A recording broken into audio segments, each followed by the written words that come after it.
You're listening to a podcast series from Vietcetera Production.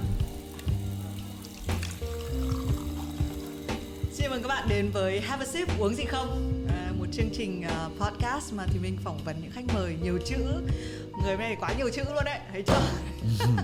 Đùa một chút xíu. Đây chỉ là một trong số những cuốn sách mà Trần Minh kiêm Bình Bồng Bột đã dịch. Thì mình có sẵn ở nhà thì mang đến đây. Chào mừng Bình Minh đến với Have a Sip. Yeah, xin chào chị Thị Minh và xin chào quý khán giả, khán thính giả nha. Không sao. Rõ ràng là hai cái cuốn này, cái cuốn đầu tiên mà thì mình biết nhiều đến Văn Phong là lúc đó là ghi là Trần Minh dịch. Yeah. Còn đến cái cuốn này thì đã là Bình Bồng Bột rồi. Yeah. Khác nhau như thế nào và tại sao cùng là một người lại có hai cái tên này? Thật ra ban đầu mình lấy cái bút danh Trần Minh là để đi làm việc á, là tại vì hồi đó mình làm báo á, thật ra mình tên thật là Bình á. Mình làm báo thì thường là thì chị Minh cũng biết là chúng ta làm báo chúng ta sẽ có một cái bút danh để độc giả họ có chửi á, thì họ chửi cái bút danh đó chứ họ không có chửi mình đó, thì mình mới lấy bút danh là Trần Minh. Thì Facebook của mình lúc đó cũng là Trần Minh luôn, nhưng mà vì mình có một cái bạn đồng nghiệp ở báo bóng đá, bạn tên là Đinh Đức Hoàng, mà bạn có một cái nickname trên Facebook là Hoàng Hối Hận. Thì vì mình chơi rất là thân với các bạn đó nên là mình đã đổi cái tên Facebook của mình từ Trần Minh thành Bình Bồng Bột cho nó xứng với lại Hoàng Hối Hận á. Thì một thời gian thì chúng ta biết là Facebook nó thay đổi cái luật, nó không cho người ta xài nickname nữa và nó quét ra toàn bộ và nó bắt mọi người phải nộp chứng minh nhân dân này kia cái nọ. Thì Đức Hoàng đã mãi mãi mất cái nickname Hoàng Hối Hận đó và bây giờ Facebook của Đức Hoàng là Hoàng Đinh Đức. Nhưng mà Facebook nó cũng giam mình cũng một tuần lễ á. Nó nói là mày phải chụp chứng minh nhân dân gửi cho tụi tao và mày phải xài cái tên thật ở trên chứng minh nhân dân chứ không được phép xài cái nick Bình Bồng Bột này nữa. Xong mình thời gian đó mình thấy Facebook rất là văn minh, có nghĩa là mình đã phản hồi qua lại, mình reply mail và mình thấy bên kia họ cũng feedback lại bằng mail luôn. Thì mình nói là bạn ơi, ở Việt Nam á tất cả mọi người đều gọi tôi bằng cái tên Bình Bồng Bột hết, mẹ tôi cũng gọi như vậy, mấy nhỏ bồ cũng gọi như vậy, sếp cũng gọi như vậy, đồng nghiệp cũng gọi như vậy. Nếu mà bây giờ bạn bắt tôi xài một cái tên cũ, một cái tên khác á, thì họ sẽ không nhận ra tôi nữa. Cái việc Facebook ra đời là để làm gì? Để connect mọi người đúng không? Tại sao phải bắt họ? Rồi đó mình hồ thuyết bá đạo, xong Facebook nó ok chắc nó mệt quá đó. Yeah, và bây giờ mình được giữ cái nick đó đến tận bây giờ luôn. Wow, đáng sợ thật. Đúng là vào đi, mày vào đi nhanh.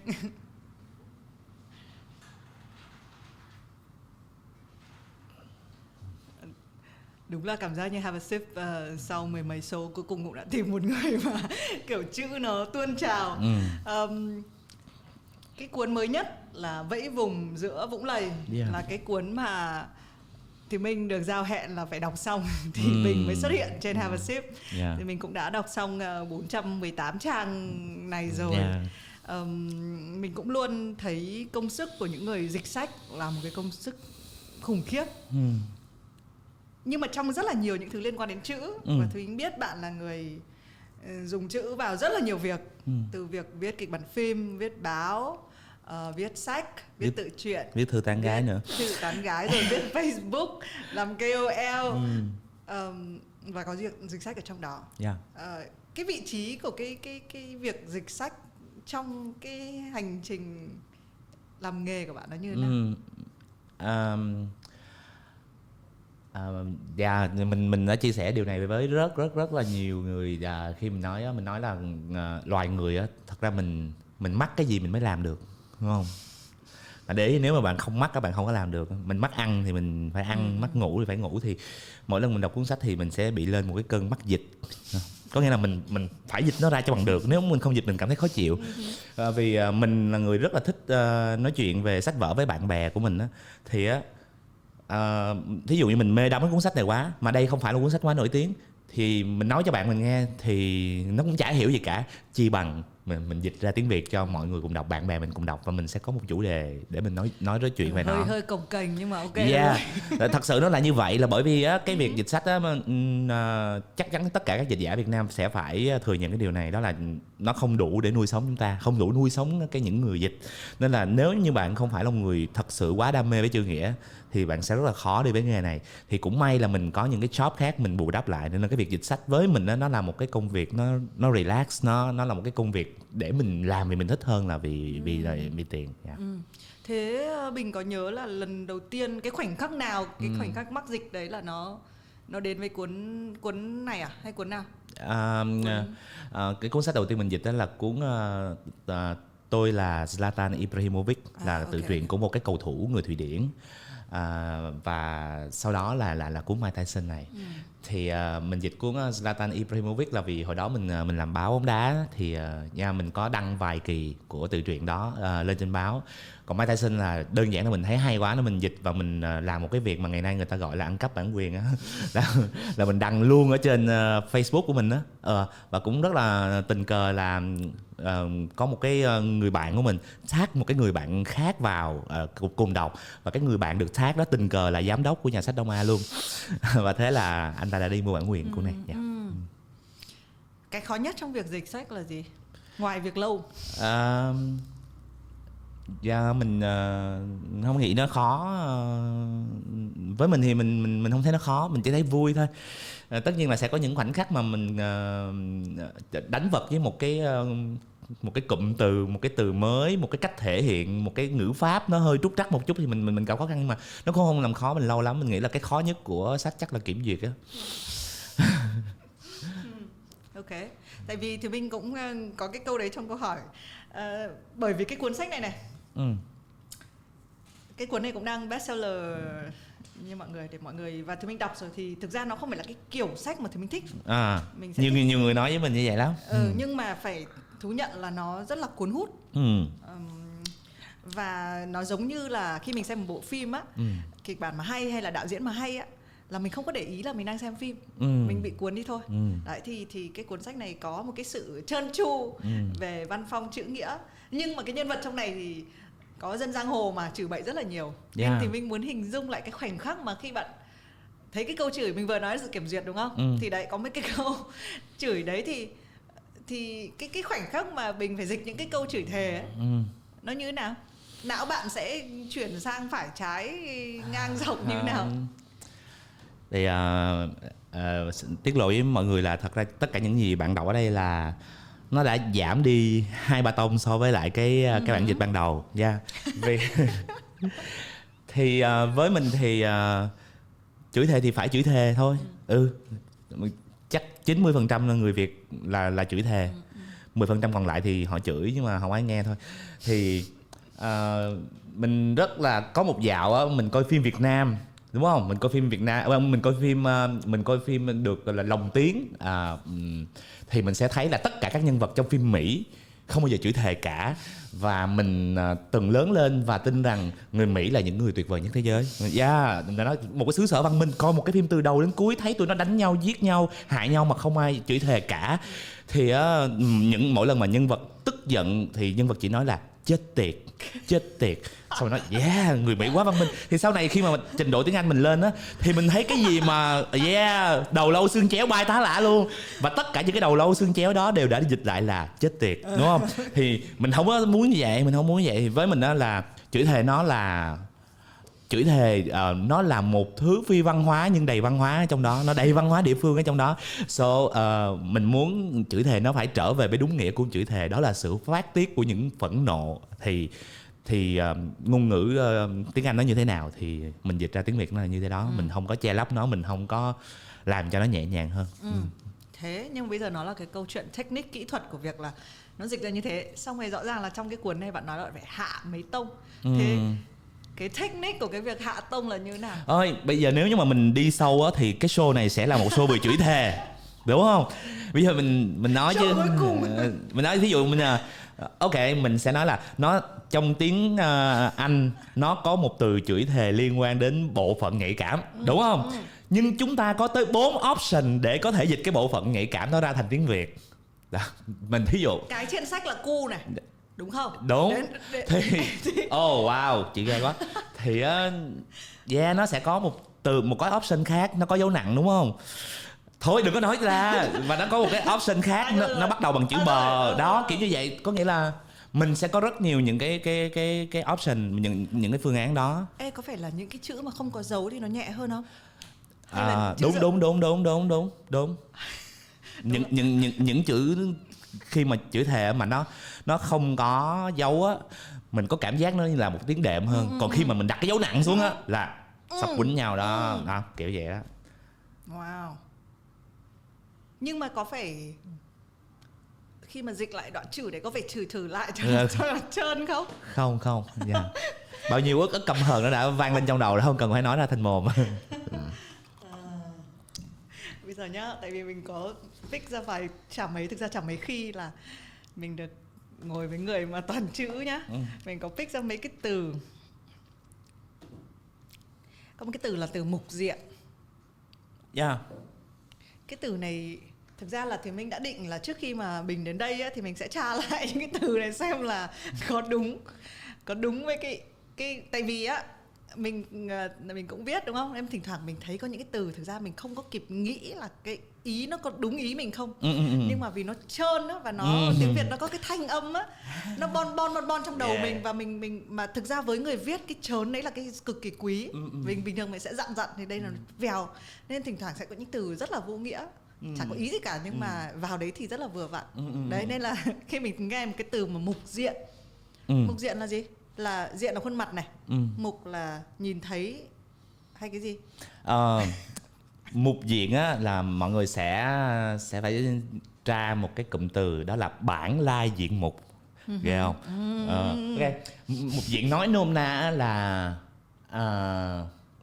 gương mặt thật của một con người, bản chất thật của một con người. Yeah. Deep, so deep. Đấy, nhưng mà mình thích cái việc là đôi khi là này có khó không để tìm ra một cái từ, hay là để có phải điền vào chỗ trống không? Có phải khi mà dịch á nó diễn ra như nào, tự dưng cái từ này nó lại lòi ra? Tự nhiên nó bật ra. Haruki Murakami, cách đây mấy ngày mình có đăng một cái bài về Haruki Murakami. Thì Murakami khi mình dịch á, người ta mới hỏi ổng là, tại vì Murakami là dịch giả rất là nổi tiếng, bên cạnh việc là một nhà văn cũng rất nổi tiếng rồi, thì ổng mới nói là với ổng á, một cái người dịch giỏi là một người phải có một cái đôi tai rất là bén nhạy. Đúng không? Mình thấy cái chi tiết này, ban đầu mình nghĩ là phải nói đúng là nhà văn chém gió cũng bậc thầy thì người ta dịch thì người ta cần hai thứ. Thứ nhất là một đôi tay đẹp và một cuốn từ điển, tự nhiên phải cần một đôi tay thật là bén nhạy. Thì Murakami mới nói là bởi vì Murakami là người làm radio, là một người là giống như Thùy Minh vậy đó, làm radio, và ổng nghe nhạc hàng ngày rất là nhiều. Và khi ổng dịch á, với ổng một bản dịch hay là bản dịch là khi mà mình đọc á, mình thấy nó giống như nó có nhạc ở trong tai, nó có nhịp điệu. Thì tại sao một cuốn sách nó cuốn mình đọc mà đi, mà có những cuốn sách mà mình đọc mới có 3 trang mình mệt, mình chỉ muốn đi ngủ thôi, là bởi vì cuốn sách cuốn mình đi á, nó có một cái nhịp điệu, nó rất là vào và mình bị cuốn theo nó. Giống như thì mình nói, không có cảm giác đang đọc sách, không có cảm giác đang xem phim. Thì á, muốn làm được cái việc đó thì những cái từ ngữ á, nó phải liên kết với nhau thành cái nhịp.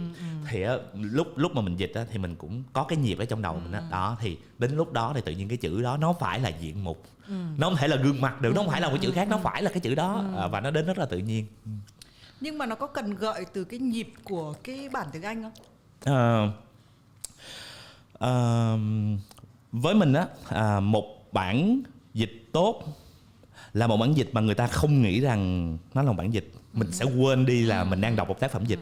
Thì tiếng Việt và tiếng Anh nó có những cái khác nhau rất là cơ bản.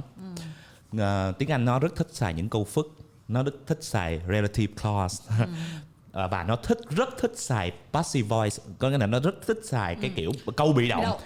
Việt Nam mình không bao giờ xài câu bị động, đúng không? Thì vì như vậy á, mình bắt buộc phải chuyển nó về, về văn hóa Việt Nam. Nên á, thỉnh thoảng á, mình phải chấp nhận phá vỡ cái cấu trúc của một cái câu ở trong tiếng Anh để cho người Việt hiểu và chấp nhận cái câu đó, hơn là mình phải cố tình giữ cái đầm lầy nơi vào năm 1983 có chuyện gì đó xảy ra, đang là một cái đầm lầy bị nhiễm độc kiểu vậy. Cái gì vậy đó thì mình sẽ không có vậy. Cái ý bị động hay quá, bởi đúng là thì mình từ lúc mà mình phải, ví dụ ở trong văn phòng của Vietcetera ấy, mình phải dùng tiếng Anh rất là nhiều, xong rồi mình lại đọc các thứ bằng tiếng Anh, cho nên là khi mình viết tiếng Việt ấy mình bị lây. Tự dưng câu của mình bảo đâu cái câu này rõ ràng ý nó là như vậy nhưng mà đọc nó không có giống tiếng Việt. Mọi người để ý nha, người Mỹ, người Tây họ cực kỳ chủ động trong cuộc sống nhưng họ toàn xài câu bị động. Người Việt Nam ngược lại, rất u ly bị động nhưng mà xài câu là chủ động, cái nào cũng phải tôi hết. Rồi và người Việt á thì vậy nè, luôn luôn có cái là người Việt rất ít xài sở hữu cách, đúng không? Sở hữu, ví dụ Tây nó sẽ nói là my home, my house, my wife, đúng không? Thì á người Việt mình nói á, người Việt nói giờ làm xong về gì thôi về nhà ăn cơm với vợ, không có nói về nhà tôi ăn cơm với vợ tôi. Khi nói về nhà là biết về nhà tôi, còn khi nói ăn cơm với vợ chắc chắn tôi không phải là tôi nói tôi ăn cơm với vợ bạn, đúng không? Nhưng mà Tây á là cái gì cũng mai hết, đến nỗi một cái đấng vĩ đại thiêng liêng như Chúa mà nó cũng oh my God, đúng không? Phải là oh our God chứ, đúng không? Rồi ghê quá. Đá ngang đá ngửa. Nhưng mà sau đấy nó dẫn đến một cái từ là từ, thực ra tiếng Việt sẽ đọc là ghiền ghim đó, nhưng mà đọc đúng là ghiền gym. Không đúng. Cái gì vậy? Không, cái gì vậy? Thì mình có khi mà đọc cái cuốn này thì có nhặt ra vài từ mà thì mình thấy thú vị. Thì bản thân cái chữ ghiền gym á mà đọc kiểu Việt Nam ấy, thì nó hơi láy.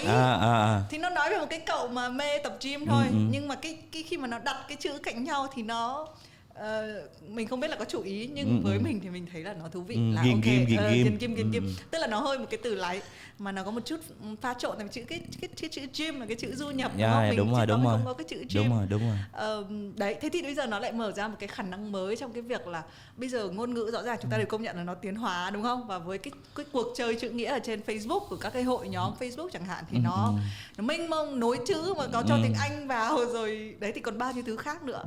Thì bạn nghĩ gì về cái việc đấy? Chúng ta có nên giữ, tại vì rõ ràng có một cái quan điểm ở sự trong sáng của tiếng Việt. Thì cái việc là nên du nhập bao nhiêu, có nên du nhập không, hay là giữ sự trong sáng? Cái sự trong sáng này á, mình phải mở một cái cuộc hội thảo. Thật là rất là khó nói. Mình thí dụ như có một dạo người ta nói là phải giữ gìn sự trong sáng của tiếng Việt bằng cách loại hết tất cả những từ Hán Việt ra, thì người ta sẽ không còn viết cái câu này nữa. Tên phi công ngồi trên chiếc trực thăng, mà người ta sẽ viết rằng thằng giặc lái ngồi trên chiếc máy bay lên thẳng. Sao mình nghe cái câu là phi công trên trực thăng, mình thấy nó đẹp không? Mình thấy nó vào hơn, đúng không? Thì với mình á, sự trong sáng của tiếng Việt là khi mà mình đọc nó lên á, mình thấy nó ok, nó đẹp, nó gợi cảm xúc, vậy là được rồi, chứ đừng nên trong sáng một cách cực đoan. Và chúng ta biết á, chúng ta phải thừa nhận như nè, tiếng Việt là một ngôn ngữ được sinh sau đẻ muộn. So với các ngôn ngữ khác trên thế giới, chúng ta còn phải bổ trợ rất là nhiều, và có những cái từ mà thế giới nó sẽ có trước, vì nó nghĩ ra trước, thì mình phải buộc lòng phải xài nó. Bây giờ chữ gym á thì mình dịch thành gì? Tập thể dục? No, gym đâu phải là tập thể dục. Đúng rồi. Đúng không? Thì mình không thể, mình chưa thể dịch cái chữ gym nó ra thành một chữ để cho mọi người nghe cái chữ đó người ta biết rằng đi gym, đúng không? Thì mình cứ xài tạm từ gym thôi, đâu có sao đâu. Đúng. Mình cũng mới tra cái cuốn từ điển tiếng Việt năm 2018 thì có một cái chữ mà thì mình có đố mọi người là binding, chính là chữ building á, nhưng mà bây giờ có chữ tiếng Việt rồi, với binding đó, thì mình cũng nghĩ là bản thân mình thì cũng không phải là người cực đoan, và mình cũng đoán là mình như thế, mặc dù mình có hỏi nhưng mình đã cảm giác mình hơi biết câu trả lời là một người, chính là chúng ta làm nhiều chữ nghĩa thì chúng ta lại có cái sự tự do đó, tức là cho mình cái việc là mình có thể thoải mái. Thế nhưng giới hạn là đâu? Rõ ràng có những cái câu, có cái thời điểm mà có những cái cuộc tranh cãi rằng là người ta thử thay đổi, đúng không? Có anh thầy giáo mà thử là từ bây giờ cái hệ thống chữ tiếng Việt nó sẽ như thế này, nó sẽ thay đổi đi. Đấy chỉ là một cuộc tranh cãi, nhưng bản thân bạn có nghĩ là cái việc là chúng ta cứ trong sáng đi, cứ thoải mái đi, nó sẽ có một cái giới hạn không? Sẽ có đến một lúc mà chúng ta phải dừng lại, hay là chúng ta phải biết là cái chỗ này thì mình quay lại thôi không? Các vua hùng đã có công giữ nước, bắt cháu ta phải cùng nhau giữ nước. Thì vấn đề của mình á, cái việc mà như nãy Thùy Minh nói, một cái nghiên cứu về một cách gọi là viết tiếng Việt mới, đúng không? Thì đó là công việc của một nhà nghiên cứu, nó không phải công việc của mình. Chúng ta chỉ việc xài lấy chữ nghĩa của cha ông để lại mà thôi. Còn những cái nghiên cứu đó, nếu theo thời gian người ta cảm thấy đúng, thì lúc đó mình mới đến phiên mình mới có sự lựa chọn là đi theo hay không. Bởi chúng ta không phải là nhà ngôn ngữ, chúng ta không phải là bác Cao Xuân Hạo, chúng ta chỉ là những người sử dụng ngôn ngữ như một phương tiện để chúng ta làm việc thôi. Những cái cuộc tranh luận đó mình tốt nhất mình đừng có tham gia. Nhưng kể cả khi bạn đọc, bạn cũng, người ta hay gọi là teen quote, cái bạn thử teen và nói những cái câu hay là những cái cách điền dấu các thứ nó khác đó. Các bạn cứ việc nói như vậy với nhau, các bạn tin cứ việc nói như vậy với nhau, không sao cả, đó là thế giới riêng của bạn. Bạn muốn sử dụng thứ ngôn ngữ nào trong cái thế giới đó, đó là chuyện của bạn. Nhưng nếu mà bạn tin đến nói chuyện với tôi thì bạn phải sử dụng ngôn ngữ của tôi, đúng không? Một cái thứ ngôn ngữ của một người nhỏ nói với người lớn, chứ không có thể nói anh Bình ơi, CK ơi, đi ăn không ai hi, là mình sẽ stop câu chuyện đó liền. Mình sẽ nói thôi tôi không nói chuyện với bạn nữa nếu bạn sử dụng cái thứ ngôn ngữ này. Nhưng mà nó có vô tình trở thành có một cái luật ngầm là cái người trẻ sẽ phải adapt, chuyển hóa theo người lớn hơn không? Chứ không phải là ngược lại. Tất nhiên là mình hiểu là mình Việt Nam và mình có lề lối, mình có gia giáo, và chúng ta cũng lớn lên như vậy rất là bình thường. Ngồi ăn cơm thì người ngoài Bắc, mình thấy ở đến Việt Nam thì mọi người cũng không cần quan trọng là chuyện mời á. Ví dụ là người bé nhất là phải mời hết đó. Chúng ta lớn lên như vậy. Đấy, thì cái việc ngôn ngữ này tại sao lại không là ngược lại? Mình cũng chưa từng đây là một câu hỏi hay. Mình chưa từng nghĩ về điều đó. Và bởi vì mình lớn lên trong một cái văn hóa Á Đông, nó có vai vế, đúng không? Ví dụ như là một cái ông anh của mình có một cái người vợ nhỏ tuổi hơn mình, nhưng mình vẫn phải gọi cái người vợ đó là chị, vì đó là vợ của anh mình, chứ đó không phải là một cô gái nhỏ tuổi ngoài đường mình gặp nữa. Thì mình bị mình quá quen với việc là người nhỏ phải luôn luôn ngước nhìn người trên rồi, nên là việc mà một cái bạn teen mà sử dụng teen code với mình thì mình cảm thấy đó là một điều mình không chấp nhận vậy thôi. Thì mình cũng mới nghĩ ra cái câu hỏi đó thôi. Có một cái từ mình rất là có một cái từ tên là chưa kịp thì mình không tra, và thỉnh thoảng thì mình cũng nghĩ là mình là người viết, mình nên biết, nhưng mà có những cái từ nó hoàn toàn xa lạ. Cái từ rù quến á. Dạ hả? Sao lại xa lạ ta? Tức là mình chưa nghĩ, thực sự là cái cảm giác thì mình đọc đến cái chữ đó thì câu viết cái gì đẩy ra đầu tiên không? Viết nhầm. Tức là tại vì thỉnh thoảng nhá, sách á, thì nó như một cái tượng đài là chúng ta, nó được in ra rồi, nó đã trải qua rồi. Nhưng mà chính ra là thực trạng là khi chúng ta đọc nhiều sách, chúng ta thấy quá nhiều cuốn sách bị in nhầm, viết nhầm, sai morat chỗ này chỗ kia. Cho nên là đấy, thì cái cảm giác của mình như thế. Không biết từ này. Ok. Quyến rũ đúng không? Là từ chữ quyến rũ đúng không? 3 năm Rù quến. nó kiểu như thế, nhưng mà nó có một cái nghĩa khác. 3 năm trước á, trên mạng cãi nhau vì một chữ quện. Quẩn hả? Quện. Q-U-I. Ngoài Bắc gọi là quẩn. Quện. W-U-E-N. Thì á, mọi người mới nói sao cái từ là cái từ gì vậy? Sao nó lại xuất hiện ở đây? Rồi người nói cái từ này không có, từ này sai. Nhưng mà không, nó đã nằm trong câu ca dao của ông cha ta rồi, đúng không? Tò vò mà nuôi con nhện, mai mốt nó lớn nó quện nhau đi. Tò vò ngồi khóc tỉ ti, nhện ơi nhện hỡi mày đi đường nào. Và trong thơ của Nguyễn Du, trong truyện Kiều cũng có chữ quện đó luôn, đúng không? Rồi rù quến nó là cái gì? Nó là sự quyến rũ nhưng mang hàm ý tiêu cực. Bây giờ ví dụ như là tôi quyến rũ chị Thùy Minh, ok, thì đâu có chuyện gì xảy ra, đúng không? Nhưng rù quến là khác nha. Rù quến là thường là rồi có hàm ý sâu xa. Đúng, thường phải là Tuesday thứ ba gì đó thì nó mới dùng cái từ rù quến.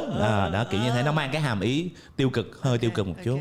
Thì á, nếu như mà mình á không moi những cái chữ như quện nè hay như rù quến ra mình xài á, thì có thể nhiều năm sau nữa người ta sẽ không nhớ rằng cha ông ta đã từng có cái từ như vậy, đúng không? Mình thấy cái sứ mệnh đấy cũng rất là đẹp. Nhưng mà vấn đề là nó phải nằm trong khả năng. Nếu mà bây giờ mình không hề biết là có cái từ đấy nó tồn tại thì nó cũng khó. Thế thì quay về chút về cái thói quen đọc sách của mình đi. Mình vẫn tin rất là nhiều thứ tri thức đến từ sách vở. Và có thể mình là ở cái thế hệ mà mình lớn lên không có một cái phương tiện giải trí gì lắm, mình chỉ có sách để mình vùi vào á. Đấy. Còn bạn như nào? Bạn cái thói quen đọc sách của bạn như nào? Mình không đọc sách cho đến năm mình học lớp 11. Khủng khiếp không? Đó là một điều rất là mắc cỡ, xấu hổ, nhục nhã luôn á. Nên là lớp 11 mà mình là một tờ giấy trắng đúng nghĩa luôn, không có biết đọc gì hết. Thì mà biết đọc từ năm lớp 1 đúng không? Đúng. Tất cả những gì mình đọc trước năm lớp 11 chỉ là sách giáo khoa đó. Thì năm lớp 11 mình bắt đầu học đòi có bạn gái á. Thì bạn gái hay cho qua nhà chơi. Thì trong những cái hoạt động ở nhà bạn gái á, thì nó có một hoạt động là đọc sách với nhau nha. Tại vì nhà bạn có một cái tủ sách rất là lớn, và mình nhìn cái tủ sách đó mình wow, sao trên đời này có một thứ đẹp đẽ như vậy mà mình không biết vậy. Thì ban đầu mình nhìn tủ sách mình chỉ thấy nó đẹp thôi. Thì sau đó bạn mới về lấy một cuốn cho mình, tao mới nói là mình mới đọc cuốn này nè, cậu đọc với mình đi. Xong cái hai người cùng đọc chung, và sau đó cậu giới thiệu cho mình Kim Dung, và bắt đầu mình đọc Kim Dung, đúng không? Cậu bắt đầu giới thiệu cho mình Nguyễn Nhật Ánh, và mình bắt đầu đọc Nguyễn Nhật Ánh, và mình đọc rất nhanh. Có nghĩa là khi mình bước vào cái thế giới, khi mà trang sách đầu tiên mở ra rồi, mình luôn luôn muốn mở những trang tiếp theo. Và trong vòng chỉ có 2 năm thôi, mình đã đọc tất cả các tác phẩm của Nguyễn Nhật Ánh, tất cả các tác phẩm của Kim Dung, đọc Bố Già, và đọc rất nhiều thứ sau đó. Và cái việc đọc đó nó kéo dài cho đến khi mình nghiện Facebook. Thì cái việc dịch sách này nó nhắc nhở mình là đừng bao giờ bỏ cái thói quen đó. Nhưng liệu thì mình đúng là cũng chưa bao giờ dịch một cuốn sách. Mặc dù cái trạng thái mắc dịch đó mình cũng đến với mình rất là nhiều lần. Tuy nhiên từ lúc mình đọc sách mình rất là mê, đến cái lúc mình nhảy vào mình dịch á, nó có liên quan đến nhau không? Tại vì rõ ràng cái cuốn đấy mình sẽ phải đọc đi đọc lại này, sẽ phải nghiền ngẫm, và sẽ phải, tại vì có những thứ mình đọc nguyên bản mình thấy hay, nhưng mà khi mình phải nhảy vào mình dịch á, nó mệt hơn nhiều. Liệu nó có thay đổi cái thói quen đọc sách của bạn không? Hay là bạn có nhìn cái việc đọc sách nó khác đi không? Không. Bạn để ý đi, những cuốn sách mình dịch toàn là những cuốn sách bán ế không à. Rất là đừng có mà khiêm tốn. Cái cuốn này thì mình phải đặt mua mấy lần, tái bản mấy lần mới có ấy. Không có tái bản gì đâu, tái bản có một lần một à. Bạn biết tại sao không, hoặc là không hay là chiêu của nhà sách à? Khi mà mình thấy một cuốn sách khó mua là có hai khả năng. Một là nó bán chạy đến mức mình không kịp mua. Hai là nó bán ế đến mức nhà sách không thèm nhập. Thì hai cuốn sách này thì nó ở khả năng thứ hai. Không, thì mình không còn đến nỗi như thế đâu. Mình rất là hay đọc cái cuốn này in bao nhiêu cuốn. Ok, in 2.000 cuốn. Là biết rồi, là biến ế đúng không? Thường là nó phải thêm con số 0 nữa là nó mới bán chạy. Thì mình thử dịch đi. Thử làm cái công việc này một lần đi. Nhưng mà nếu mà để được miêu tả nó sẽ giống với việc gì? Giống việc chơi xếp hình. Giống cái việc mình mò mẫm, mình tìm những mảnh ghép. Và cái cảm giác lúc mà mình tìm ra được cái từ tiếng Việt mà nó lột tả được cái chữ gốc tiếng Anh đó, nó sướng lắm, đã lắm. Có cái từ nào đã nhất, đã từng, nếu mà nói đến phát nhớ ngay? Nhiều lắm không. Thì mình còn nói với, hôm nay có ngồi nói chuyện với Maika cũng đang chụp hình ở trong ngay cái phòng này. Là mình có để cho nhắc, tức là có một câu đấy cũng là câu chửi, đúng là cái cuốn này nó có rất nhiều các câu chửi trong đấy, nhưng mà khi nhắc đến một cái người mà nuôi cừu và thích cừu, cái nhân vật anh trai á, bị mắng là thằng ái cừu. Thế là cái chữ đấy mình rất là, đúng là mình chưa thấy cái xếp hình đấy bao giờ. Thế đó. Mặc dù là rõ ràng là hai chữ mình đều hiểu, nhưng mà khi mà ghép với nhau và trong cái tình huống đấy nó đã kinh khủng. Bạn có đã như thế khi mà tìm ra? Có. Bây giờ mình đã có những chữ á, mà khi mình xếp cạnh nhau á, mình mới thấy nó có một cái tác dụng rất là lạ lùng, là nó mang một sắc thái mới mà khi nó đứng một mình nó không có. Đúng không? Ví dụ mình nói chữ cù là cù, ái là yêu, là thích, là ghiền, là nghiện, đúng không? Thì hai chữ đó nó rất trung tính, nó không có, nhưng tự nhiên cái mình nói cái đồ ái cù là tự nhiên mình thấy nó mang một cái hàm ý miệt thị rất là rõ ở trong đó, đúng không? Đúng không? Chứ mình nói đồ yêu cù. Sao đó? Sao ban đầu mình định dịch là cái đồ yêu cù đó. Ủa yêu cù là sao? Đâu có gì đâu là xấu. Nhưng chỉ việc thay bằng một cái từ Hán Việt, lập tức nó mang cái sắc thái coi thường, đúng không? Gièm pha, đúng rồi. Và lần trước thì trong cái cuộc trò chuyện, không biết các bạn có nhớ không, thì mình có phỏng vấn Trang là làm cái trang Sex Edu by Trang. Thì bạn ấy có nói là bạn ấy phải chọn những cái từ mà người ta không dùng cái từ đấy để chửi được. Ví dụ như là cái chữ mà hứng á, nhưng mà đổi thành nứng á, thì là chửi được ngay. Thì cái chuyện là đôi khi chúng ta sẽ thấy nó hay ho, nó kỳ diệu, nó cho mình nhiều cái sự lựa chọn ở chỗ đấy, là thay đổi một chút xíu, đôi khi không thay đổi lớn. Đúng rồi. Tuy nhiên là có cái vấn đề là cái sự nguyên bản của từ ngữ. Thì mình ví dụ như cái cuốn này tiếng Anh là Skinny Dip, rất là các khởi đầu đó là một người đã phải bị nhúng xuống biển này, rồi câu chuyện trong đầm lầy này, bản thân cái nhân vật nam chính ở đây cũng phải ngâm mình ở dưới nước rất là nhiều. Nhưng mà chuyển nó thành vẫy vùng giữa vũng lầy là một, thì mình cảm giác là cái title này, cái tên này nó lớn hơn cái title bằng tiếng Anh. Thì cái việc này có phải giải thích như bạn giải thích cái Facebook về tên bình bồng bột không? Khi mà nguyên tắc thú thật là Skinny Dip á chỉ có một cách dịch thôi, đó là bơi truồng. Là bơi mà không có mặc đồ, đúng không? Và cái option đó đã không được duyệt. đã có. Ủa chứ Skinny Dip 2 chữ, bơi truồng 2 chữ nó phải dễ hơn, đúng không? Nhưng mà không, mình không có ý lên án hay là cảm thấy khó chịu gì hết, đúng không? Cục phải có trách nhiệm bảo vệ sự trong sáng của những người độc giả, những người đọc sách, đúng không? Và họ phải tránh tất cả những cái vấn đề. Thì nhưng mà thật ra mình phải cảm ơn Cục là bởi vì nhờ Cục nhờ cái sự kiểm duyệt đó mà mình có một cái tựa, mình tin rằng mình thích hơn. Nó buộc mình phải suy nghĩ nhiều hơn, nó buộc mình phải sáng tạo nhiều hơn.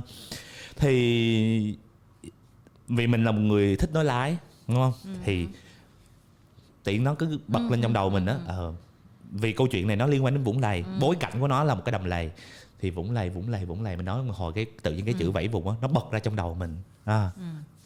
Nhưng mà cái này thì có phải lý giải, thường thì có phải bên nguyên tác họ sở hữu cái tác phẩm á, mình có phải lý giải trong cái việc mình không ạ? Thế à? Tự do thế? Thế dịch dị được, tại vì người ta không biết cái ngôn ngữ đó. Đúng rồi. Wow, thế thì cuối cùng cái gì họ chắc rằng tác phẩm họ, cái này không phải là do cho cái cuốn sách này, nhưng cái điều gì sẽ ràng buộc cái tác giả nguyên tác chắc rằng là ở một cái nơi nào đấy trên trái đất có một cái phiên bản hoàn toàn khác hẳn của ông. Đó là trách nhiệm của nhà xuất bản, trách nhiệm của Tao Đàn, không phải là trách nhiệm của dịch giả.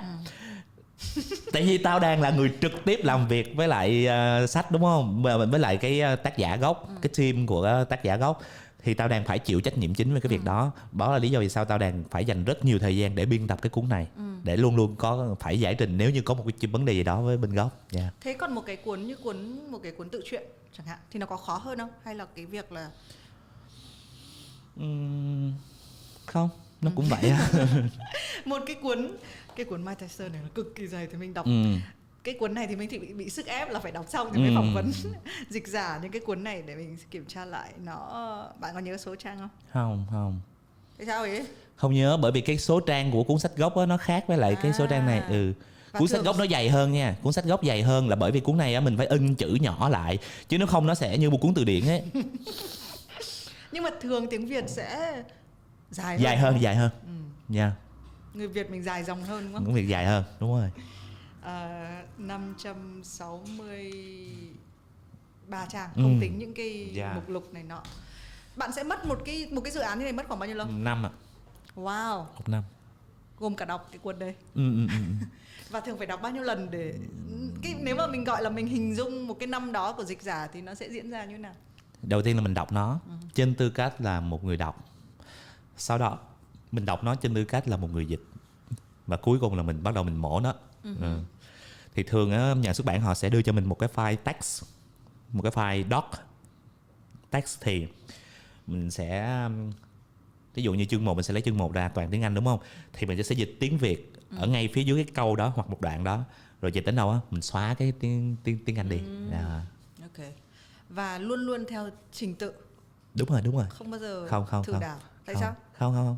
Thì mình đọc sao thì mình dịch vậy thôi. Okay. Thế còn anh nghĩ gì về mấy cái quyển không liên quan nhưng mà tự dưng mình nghĩ đến cái trình tự sách Doraemon với truyện tranh bây giờ á, là in theo kiểu Nhật á, ngược từ phía bên này sang như cái cách người ta đọc á. Cái trải nghiệm đấy sẽ như nào? Riết là cũng quen dạ riết là cũng quen vì với mình thì nếu như mà thôi nói chung là riết là nó cũng quen. Thật ra mình không thích cái kiểu đó lắm đâu. Đúng, tại vì nó rất là khác với cái cách mà mình đã làm. Ở Việt Nam bạn có đọc sách của dịch giả khác không? Có chứ. Có ai bạn mê không? Có chứ. Mình mê một cái anh tên là Nham Hoa. Dịch giả tên là Nham Hoa. Không, ảnh là thần tượng của mình á. Ảnh là người inspire mình rất là nhiều. Vì thật ra ảnh không phải là một cái nhà văn, một cái dịch giả chuyên nghiệp. Ảnh là người làm một cái công việc của nhà nước, kiểu như vậy. Thì ảnh dịch chỉ để một lần nữa thỏa cái đam mê chữ nghĩa của mình. Thế là mình bây giờ là nhìn lại thì bạn dịch bao nhiêu cuốn rồi? Zlatan Ibrahimovic nè, Cristiano với Leo nè, Sự thật trần trụi nè, rồi Vẫy vùng giữa bùn lầy, là 4 cuốn nha. Và 2 cuốn tự truyện, đúng không? Đúng rồi. Thật ra mình còn có một cuốn thứ 5 nữa, đó là cuốn tự truyện của một cái vị trùm dàn xếp tỷ số, nhưng mà cuốn đó không có được xuất bản. Và có cuốn sách nào bạn, ngoài cái cuốn đó thì có cái cuốn sách nào mà bạn nghĩ là đến một lúc bạn sẽ phải dịch cuốn này không? Có chứ. Có những cuốn, có nghĩa là mình bây giờ mình đã dịch được sách tự truyện rồi đúng không, mình dịch được sách văn học rồi, thì sẽ có một lúc á mình sẽ phải dành thời gian để dịch một cuốn classic, một cuốn văn học kinh điển. Đấy thì mình cũng hỏi là với một cái nghề là dịch giả thì cái đỉnh cao thì thường mọi người nhìn là cái gì? Không có. Không. Đây thuần túy là một cuộc chơi chữ nghĩa. Nó không có đỉnh cao, mình không có đặt ra một cái mục tiêu tối hậu gì hết. Mình nghĩ là chắc các dịch giả khác cũng vậy thôi. Họ dịch vì họ có một cái niềm đam mê với chữ nghĩa. Thật ra khi mà dịch á, thì mình sẽ thấy là nó là một cái giống như mình tập gym ngôn ngữ. Mình sẽ phải lôi hết tất cả những chữ nghĩa nó nằm ở đâu, rất ít khi mình sử dụng á. Vì công việc của thì mình sẽ có xu hướng xài những chữ mình đã quen thuộc. Mình xài và thật ra cái kho của mình nó rất là rộng, nhưng mà thật ra mình xài có một nhúm mà. Nhưng khi mà mình bắt đầu mình dịch cuốn sách á, mình sẽ phải bắt đầu đi mở lại những cái cửa nhà kho, và trong đó nó có những cái chữ mà ngày xưa mình dùng, nay mình không còn dùng nữa. Và khi mình dùng lại nó, mình bất giác giống như gặp lại người quen cũ vậy đó. Cái cảm giác nó rất là thú vị. Nhưng mà ngoài cái việc nó là một cuộc chơi ngôn ngữ, cái khả năng, tại vì mình gạt ngay cái việc là nó không có đỉnh cao các thứ gì khác, thì mình có cảm giác thôi nhá, là bởi vì nó là một cuộc chơi, bởi vì rõ ràng là cái chi phí trả cho cái công việc này nó cũng không đủ đáng để mình dành ra từng đấy. Cho nên là nó sẽ như thế nào nhỉ, nó không hẳn là một cái nghề mà ví dụ các bạn trẻ nên dấn thân vào trở thành một dịch giả, mà các bạn ấy sẽ là tôi sẽ học về ngôn ngữ khác nhau, tôi sẽ có thể là dịch những thứ khác, hay là có phải không? Tức là nó có một cái chút hơi. Với bất kỳ những cái bạn sinh viên nào, những cái bạn trẻ mà nói với mình đó là em muốn được giống như anh, muốn trở thành một dịch giả chuyên nghiệp, lời khuyên đầu tiên là đừng.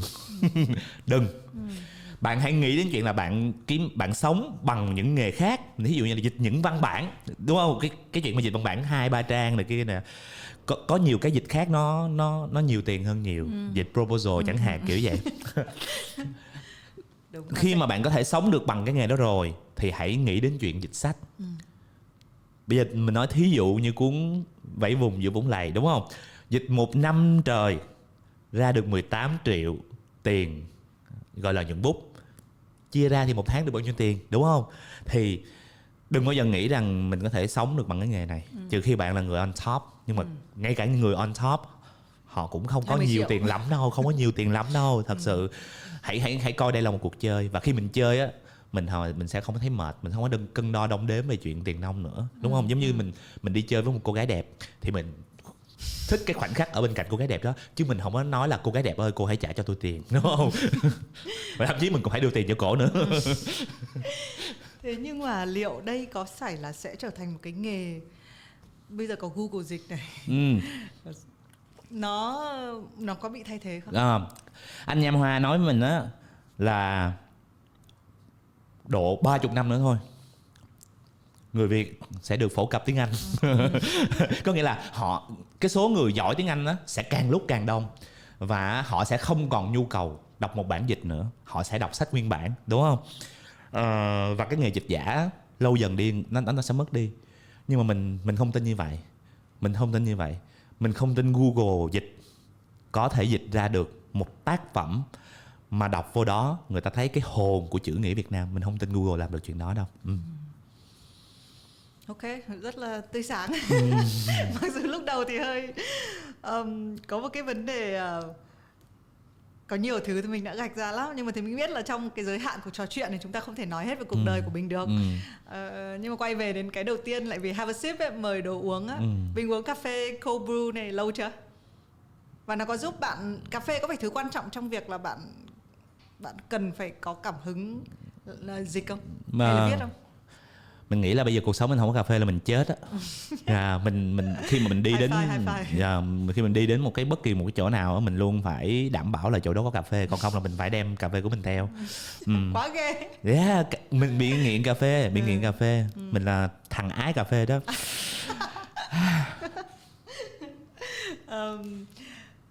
Và thì mình cũng, cái này thì nó cũng nằm trong cái suy đoán thôi, tại vì những người, nhưng mà liệu mình có nghĩ rằng cái cách tại sao cái người viết lách lại hay gắn liền đến cà phê như thế không? Bạn có gắn với bia nhiều không? Có. Nhưng mà tại sao lại không phải là bia mà lại là cà phê? Uống bia vô buồn ngủ lắm. Mình uống bia với bạn bè là để mình nói chuyện, mình xả stress, xong rồi về mình đi ngủ, chứ ai mà uống bia xong về nhà còn trong đèn ngồi viết nữa chắc chết quá. Rồi, ok. Một cái câu nữa liên quan về nghề này thì mình cũng đã nghĩ. Mình biết là hôm nay là đôi khi là cuộc trò chuyện của mình chỉ loanh quanh chuyện sách và chuyện dịch thôi. Nhưng mà cái cảm giác có khác khi mà bạn dịch sách với lại bạn chuyển thể kịch bản phim không? Khác hoàn toàn. Hai chuyện nó khác hoàn toàn. Chuyển thể kịch bản phim khó hơn nhiều. Nó khó chắc phải gấp 100 lần á. Thế à? Khó nhất là bởi vì cái gì? Khó là bởi vì người ta đã có một thứ rất là nổi tiếng rồi. Thường á, sách mình dịch á, thí dụ như mình nói cuốn Skinny Dip thì bao nhiêu người đã được đọc nó, bản tiếng Anh rất ít, đúng không? Nhưng ví dụ mình remake, chuyển bản một cái kịch bản được chuyển thể thì cái phim đó rất nhiều người coi. Và mình phải làm sao mình có một cái đời sống độc lập với cái tác phẩm gốc đó. Và phim á, nó là câu chuyện của hàng ngàn những cái nhịp phim nối tiếp nhau. Và bạn coi phim á, thì mình coi phim á thì mình thấy nó cũng như nhà nãy thì mình nói, nếu bộ phim hay là bộ phim nó không có gãy, mình coi mình cứ để mình trôi á, thì cái việc sắp xếp cho những cái nhịp đó nó diễn ra như thế nào á, nó đòi hỏi một cái sự rất là nhức đầu, rất là mệt. Thật ra làm kịch bản phim á, mọi người nghĩ là giống như là viết văn, không phải giống viết văn đâu, nó giống làm toán vậy đó, nó giống như mình giải một cái bài toán vậy đó. Mình sẽ phải làm rất nhiều việc rất là technical, rất là kỹ thuật ở trong đó. Nhưng bạn đã làm ra một cái kịch bản nào mà chuyển thể từ sách chưa? Sắp. Mình thấy có một cái cuộc gặp với một nhà văn nổi tiếng. Mình cũng nghi. Chưa nói được. Chưa nói được ạ. Ok. Cái cảm giác của mình khi xem một cái bộ phim, những bộ phim khác nhé, thực ra mình trên thế giới có rất là nhiều, đúng không? Ở một cái ví dụ như cái rừng Na Uy được chuyển thể thành phim. Rất là nhiều người xem, hoặc là cuốn Lụa này, rồi một cái là Hồi ức của Geisha, cũng là mấy cái sách mà thì mình đều đọc sách sau đó xem phim. Thì cái cảm giác của bạn như thế nào? Cái việc là cái chủ thể là chuyển, nó có phải cái quan điểm về việc giữ cái nguyên bản cuốn sách? Mình nghĩ là chúng ta phải luôn luôn xem những tác phẩm được chuyển thể đó với một cái tâm thế rất là vị tha. Là bởi vì đó là góc nhìn của người đạo diễn về cuốn sách đó, không phải là góc nhìn của mình, đúng không? rất nhiều người đọc tác phẩm của Dan Brown và họ không nhìn thấy Tom Hanks là một Robert Langdon như họ nghĩ. Nhưng không, với đạo diễn Robert Langdon phải là Tom Hanks vậy thôi. Có nghĩa là cái bộ phim nó là một cái góc nhìn rất chủ quan, rất cá nhân của người đạo diễn với cuốn sách đó. Và một cuốn sách đó nó có 100 cách đọc lận, đúng không? Đúng. Ví dụ như cuốn Vẽ Vùng này á, mình dịch xong ban đầu á mình thấy rất là ghét Chad, nhưng mà sau này mình đọc lại mình thấy rất là thương nó, vì nó tuy nó có hơi ác nhưng mà nó ngu. Một cái thằng đàn ông gì nó rất là tội, đúng không? Và sẽ có rất là nhiều người chỉ thích Sun thôi, thích cái thằng nhiều lông to xác to bự. Thì mỗi người đọc cuốn sách theo một kiểu khác nhau. Nên khi mình coi phim á, mình phải chấp nhận rằng cuốn phim đó nó không giống như mình nghĩ đâu. Đúng. Trừ khi chính mình là người làm ra cái phim đó. Đúng. Thế thì mình thấy cái ý này quá hay. Thì mình có đi xem một cái vở kịch ở New York, nó tên là Sleep No More. Thì cái hành trình đó mình nói hơi dài dòng nhưng mà nó hơi giống cái mà Bình vừa miêu tả. Đấy là mình vào trong một cái tòa nhà, mình đi với bạn mình, nhưng mà tất cả mọi người không được nói và phải bị bịt mặt, và đi vào chung một cái thang máy. Nhưng mà cái thang máy đó nó dừng ở một cái tầng giữa chừng nào đó, và một cái người đẩy bạn mình ra ngoài, xong đi lên tiếp rồi mới đẩy mình ra ngoài. Cho nên là dù mình có đi với một nhóm bạn á thì nó vẫn là hành trình riêng biệt. Sau đó thì mình vào cái tòa nhà đó thì mình thấy có 2 người nhảy múa. Mình xem hết cái màn nhảy múa xong thì 2 người rời đi. Và cái lúc này mình phải là người chọn là thế bây giờ tôi không thể đuổi theo 2 người một lúc đâu. Thế tôi chạy theo cái người nào. Thế mình đi đấy, xong lại nó cứ liên tiếp trong cả cái tòa nhà 5 tầng đó, thì nó cứ liên tiếp những cái cuộc va chạm mà mình phải chọn người để đuổi theo. Và cái câu chuyện là mình ra khỏi cái buổi đấy, mình với người bạn của mình có một version khác hẳn về những cái gì đã diễn ra. Đấy, và cái concept đó thì mình mê, lúc đầu mình đi xem đến 3-4 lần. Và thì mình biết là có những cái người mà họ đã xem đến 6 lần. Thậm chí họ có một cái cuộc phiêu lưu trong một cái phòng riêng với một cái diễn viên nào đấy mà chắc là trong 100 người thì sẽ có 1 người có cái cơ hội đó. Thì bây giờ tự dưng, tại vì cái đấy nó rất là visual, nó rất là hình ảnh đấy, thì bây giờ mình mới nhìn cái cuốn sách, hóa ra là cái cách đọc cuốn sách kiểu nó chính là cái cuộc dẫn đấy. Đúng rồi. Đôi khi là chúng ta sẽ thích một cái kiểu nào đấy, chúng ta đi theo, và chúng ta sẽ, đúng là nó giống như trong phim ấy, là chữ đậm chữ nhạt á, tự dưng mình mà để ý cái chữ gì á thì nó đậm lên, còn cái gì mà mình lướt qua thì nó nhạt. Và một cuốn sách hay là một cuốn sách mà khi mình đọc lại nó lần thứ 2, thứ 3 mình sẽ thấy nó tỏa ra một cái ánh sáng khác. Mình sẽ thấy nó có những thứ mà lần đầu đọc tiền mình không có để ý. Mình thí dụ như là Thiên Long Bát Bộ. Đầu tiên mình đọc Thiên Long Bát Bộ, mình rất thích Kiều Phong. Lần thứ 2 đọc Thiên Long Bát Bộ, mình rất thích Đoàn Dự. Nhưng lần thứ 3 đọc Thiên Long Bát Bộ thì mình rất thích Thư Trúc. Dạ, thật ra nó là hành trình trưởng thành của một con người. Rồi mình mới thấy là Kiều Phong á là God, là giống như một cái vị thần không có khuyết điểm. Thì Đoàn Dự giống như một á thần vậy đó, vẫn có những cái rất thần và những cái rất con người. Dại gái là con người rồi. Và đến khi mình đọc lần thứ 3 Hư Trúc á, thì mình thấy đây mới là một con người thật sự, một cái con người mà mình có thể đồng cảm được với họ, chứ mình không thể đồng cảm được với cái vị thần và cái vị á thần kia. Nên mỗi lần mình đọc mình cảm thấy trời ơi, một cuốn sách nó phải có nhiều cách đọc chứ không nên là một cách. Và đây chính là cái vẻ đẹp của cuốn sách. Nên là thì mình vẫn nói chung rất là mê vô cùng. Và đôi khi có cái việc mà làm một cái podcast như này ấy, nó bắt nguồn từ một cái ý nghĩ rất đơn giản là giá như là mọi người đọc sách nhiều hơn, và giá như là mình có thể truyền cảm hứng cho mọi người tìm cái cuốn kiểu như là cái cuốn Vẫy Vùng trong Vũng Lầy Giữa chứ, Vũng Lầy này đọc này, hay là một cái cuốn, bất kỳ cái cuốn nào. Và thì mình vẫn luôn nghĩ rằng là lớp 11 mới đọc sách là quá muộn. Nhưng mà muộn còn hơn không? Ok, trời nối chưa? Không. Chắc trời, bây giờ trời nối chữ chắc chết. Bây giờ quay về mấy cái câu hỏi mà mình sẽ hỏi nhanh đoạn cuối nhé. Nếu ngày mai lên hoang đảo, không biết ngày về, cầm theo một cuốn sách, đấy là cuốn gì? Bố Già.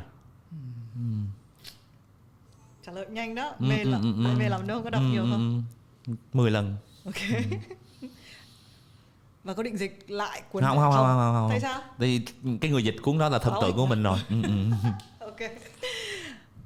Trong hành trình đã đi qua, nếu mà chọn ra một thứ đầu tiên mà mình đã phải bỏ lại thì đấy là gì?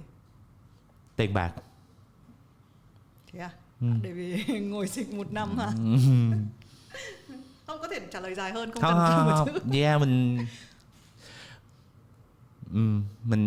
mình luôn cố gắng khi làm việc không nghĩ đến tiền. Thế à? Thế động lực là cái gì? Thích. Mình thích. Cái gì mình thích mình sẽ đi lâu dài hơn. Sau đấy tiền nó đến đúng không? Tiền nó sẽ là một thứ gì đó nó đến rất là tự nhiên không? Có nghĩa là khi mà mình nhận một cái job thì mình phải thích cái job đó đã. Chứ mình không nhận một cái job vì wow cái job này nhiều tiền quá. Thì mình hiểu không? Hiểu. Và thế thì sau khi bỏ lại thì được cái gì nhất? Được cảm giác tự do. Vậy nếu chúng ta thích tiền á thì chúng ta sẽ là nô lệ của tiền. Đúng không? Còn chúng ta thích một cái việc đó thì chúng ta là người chủ động thích cái việc đó. Và sự tự do rất là quan trọng với mình.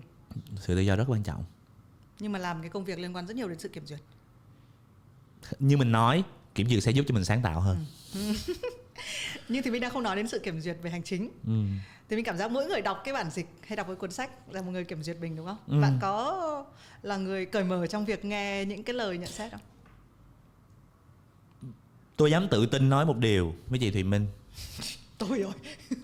Trong hàng chục triệu account Facebook, mình là một cái người mà cái danh sách block của mình nó không có một ai.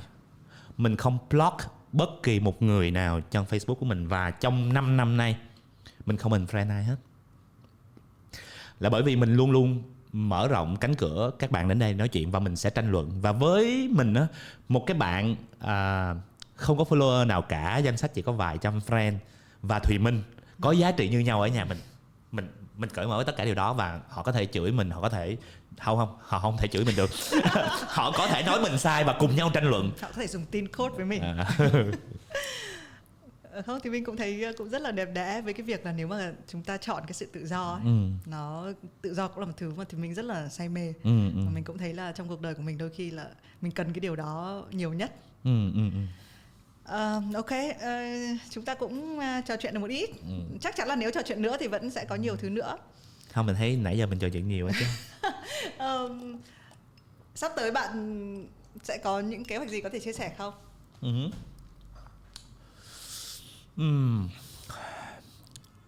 Táo Đàn nhờ mình dịch một cuốn nữa, cũng của Kahi Sen.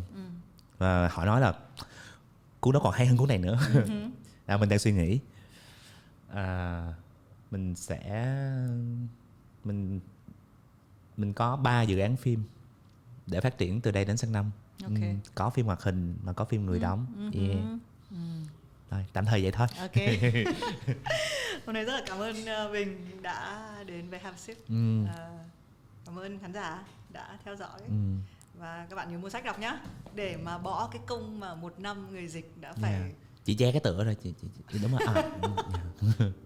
Cảm ơn các bạn đã theo dõi Have a Sip. Cảm ơn Bình. Cảm ơn Thùy Minh, cảm ơn quý khán thính giả đã chịu đựng lắng nghe.